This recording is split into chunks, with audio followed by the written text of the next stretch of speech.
What up, what up, what up? Welcome back. The Mansdem podcast, Wednesday, October 30th. What I'd like to do today is talk about some of the better games of the week. So I do apologize for only coming at you midweek here on the hump day. Also, this might seem rushed. As you can probably hear in the background, I got my dishwasher going, and I was woken out of a good sleep by the fire alarm. So I'm hoping all that stuff is behind me, and we won't have any interruptions. Either way, games of the week.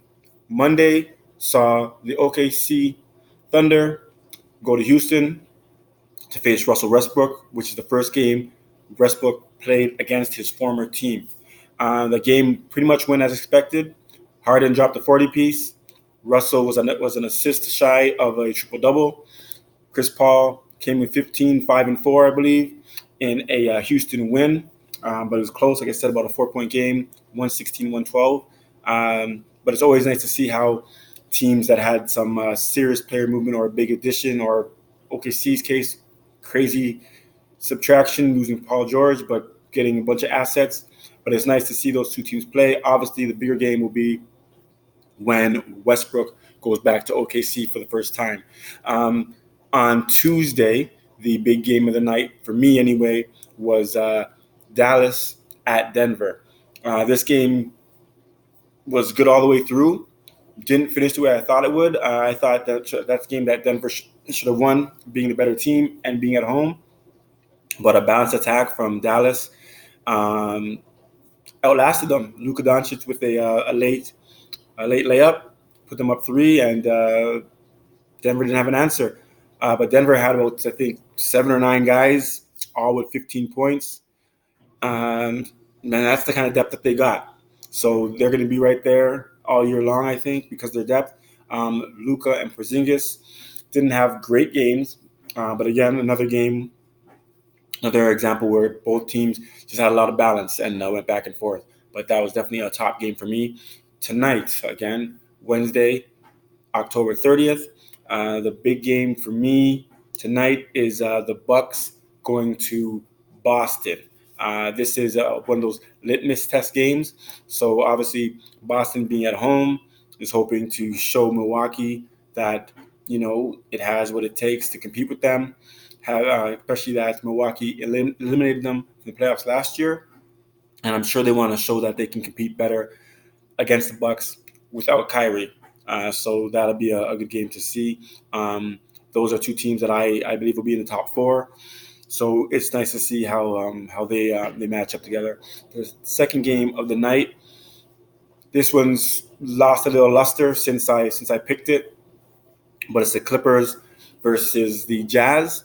But Kawhi will be on load management tonight and will not play, which means the Clippers are without both Paul George and Kawhi Leonard in Utah. So it's a game, in my opinion, that Utah has to win. But more than anything, Utah needs Mike Conley to have a good game, step up, and start playing like Mike Conley. Right now, they don't got that dude. He ain't playing like he's supposed to. And if he doesn't come through the way he's supposed to, they got problems. They drop out of my top four. Absolutely. So we'll see what happens there. Thursday night, we've got the Spurs going to the Clippers, which may be why Kawhi isn't playing tonight. They want to have him rested up so he can do work against his old team, because that's always important to players when they're shipped out. They shipped him to Toronto. They thought they were throwing him to the end of the world, and he brought a championship. So, I'm sure he's still got a little bit of a grudge and wants to show and prove against his old squad. Should Kawhi play? I think that's a game that the Clippers should win.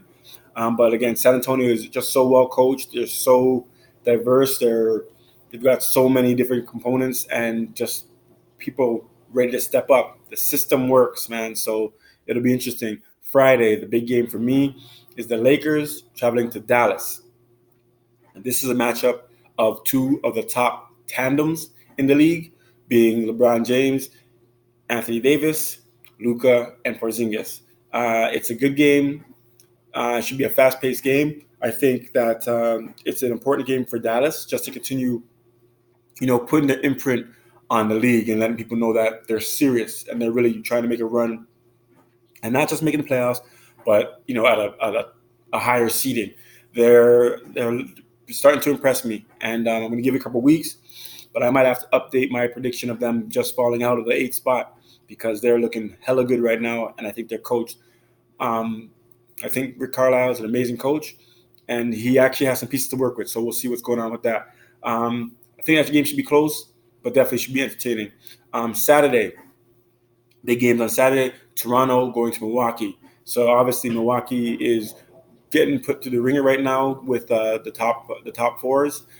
So we'll see what they can do against Toronto. Obviously, they are anxious to prove that the Raptors are nothing without Kawhi Leonard, and were it not for the claw, they would have been in the finals. So they're going to come out hard against the Raptors, and we're going to have to see how the Raptors respond. They've typically been a team that does play pretty well from behind, but the Raptors are going to want to, make sure they're in this game from start to finish. It means a lot to them, I think, because they want to prove that it wasn't just Kawhi that got them over the hump, and Milwaukee wants to prove that it was just Kawhi that got them over the hump. So I think the Greek Freak is going to be angry, should be mean-mugged early and often. So we'll see how that one goes. The next game is Philly in Portland. No real significance in this game in terms of, how things will play out in the playoffs. Obviously, one's East Coast, one's West Coast. So it's just a matter of, I think, two good teams that should be doing battle. I think Dame Dollar and CJ are going to have their hands full with Embiid, Simmons, and Horford. So, I'm always leaving this dude out. Tobias Harris. They've got some gunners in Philly, no doubt. So we'll see what happens. I would have loved this game more if Nurkic was playing, but obviously horrific injury last year, so we don't know when we'll be seeing him. But typically Embiid and Whiteside go at each other pretty hard, so that should make for some interesting action throughout the game, and maybe some memes and some Twitter beefing afterwards. On Sunday, it's the Lakers going to San Antonio. So again, San Antonio getting another test, but at the same token, the Lakers are getting another test because when you're playing San Antonio, you're going to get a full effort from a full squad, well coached. You can't make many mistakes, and it'll be interesting to see how the Lakers can respond to a team whose coach finds answers to everything. So I think that's a good test for both teams, kind of see where they're at, and it should be competitive. The last game is Utah at Clippers, so this is the back end of a little home and home of sorts. I mean, there's a game in between for the Clippers, whatever, but it's a home and home nonetheless. As the courts are changing, and I would imagine that Kawhi plays this game. If Kawhi does play this game, I think the Clippers should take it. But again, we're talking about like a litmus test game, so the Jazz can kind of figure out where they sit in terms of competing with the league's expected top teams.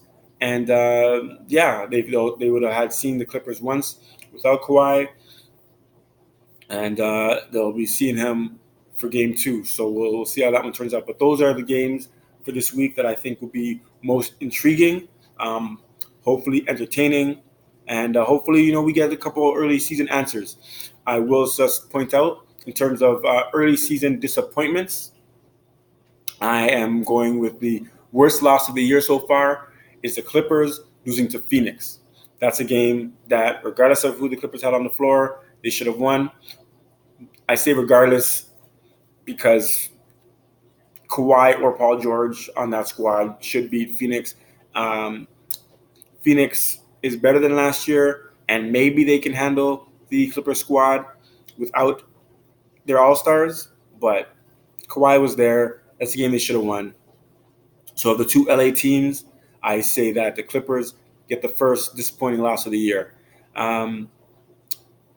Big ups to Cat and Ice Tray, Karl Anthony Towns, and Trae Young for winning NBA Players of the Week in the Eastern Western Conference for Week 1. That's big. Them boys are playing like grown men, and the league needs to take notice. They're doing some big things there. But that's it, man. I just wanted to touch base real quick. Again, thanks for watching. Remember to subscribe, like, and share. My name is Mark Herbert. It's the Herb on Instagram. Mark G. Herbert at on Twitter. This has been another episode of DaMansdem. Stay tuned. Keep balling. Peace out.